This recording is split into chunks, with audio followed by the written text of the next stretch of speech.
explain karon ang Punnett square. First, duha man ni siya ka cross, which is ang monohybrid cross and dihybrid cross. But first, ako explain ang monohybrid cross or single gene. Yes. Oh, may S. Anyways, ang monohybrid cross, kay kuan siya, cross between two parents of heterozygous. Okay? So, meaning, heterozygous man siya, kani big Y and small letter Y. So, first, we found out kung unsa ang genotype sa parents. Ang genotype na to kay homozygous dominant and heterozygous dominant red apple. And then, homozygous recessive is green apple. So, ang parents niya kay both sila heterozygous dominant. So, we're ato i-find out kung unsa iyang offspring. So, gimotag square.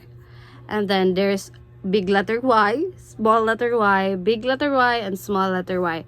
So, ato siyang i-cross. Here.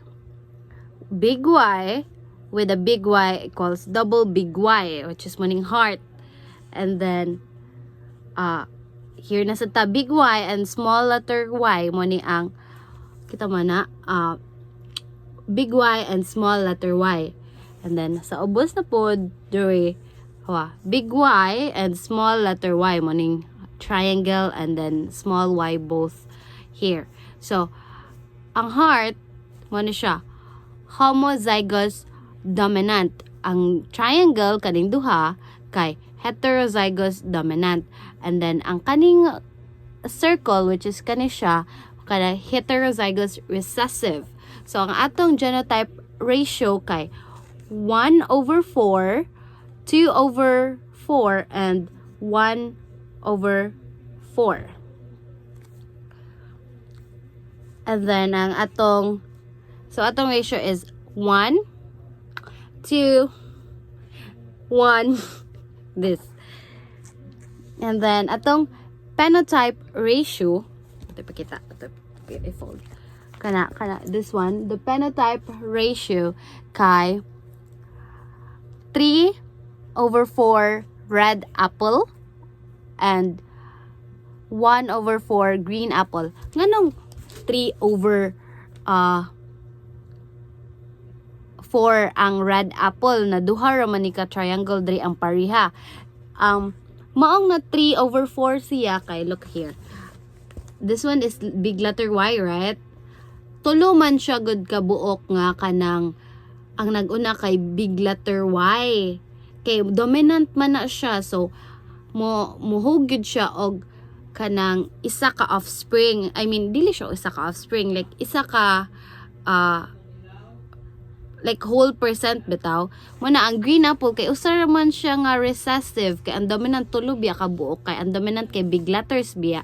Nya ang gagmay kay recessive biya. So munang gi-combine na to ang mga nag-una og big letter Y, which is tulo siya ka buok pa ni siya diri. Munang 3/4 and then 1/4 ang green apple. So in short, na 75% na imong ang mugawa sa offspring kay red apple and then 25% for green apple. So karon mo move on na ta sa dihybrid cross. Same or gihapon ni siya og genotype, which is og ang phenotype itong homozygous dominant, heterozygous dominant, and homozygous recessive. So iyang parents, parent number 1 kay kuan siya aradra. Kana siya kita kana heterozygous dominant, which is tall, and ang iyang kay ang T stands for tall and short man, and then ang iyahang kuan kani kay eye color. Eye color ni siya. Iyang eye color is homozygous dominant. Homo siya kay pulos man siya big letter G. Ang parent number 2, which is kani siya, mo ni siya ang homozygous recessive, which is short.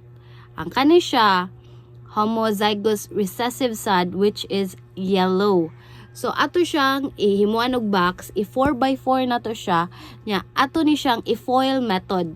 I-foil method, tanawa ha. T, og T, dara. Kana, magkuig na sila.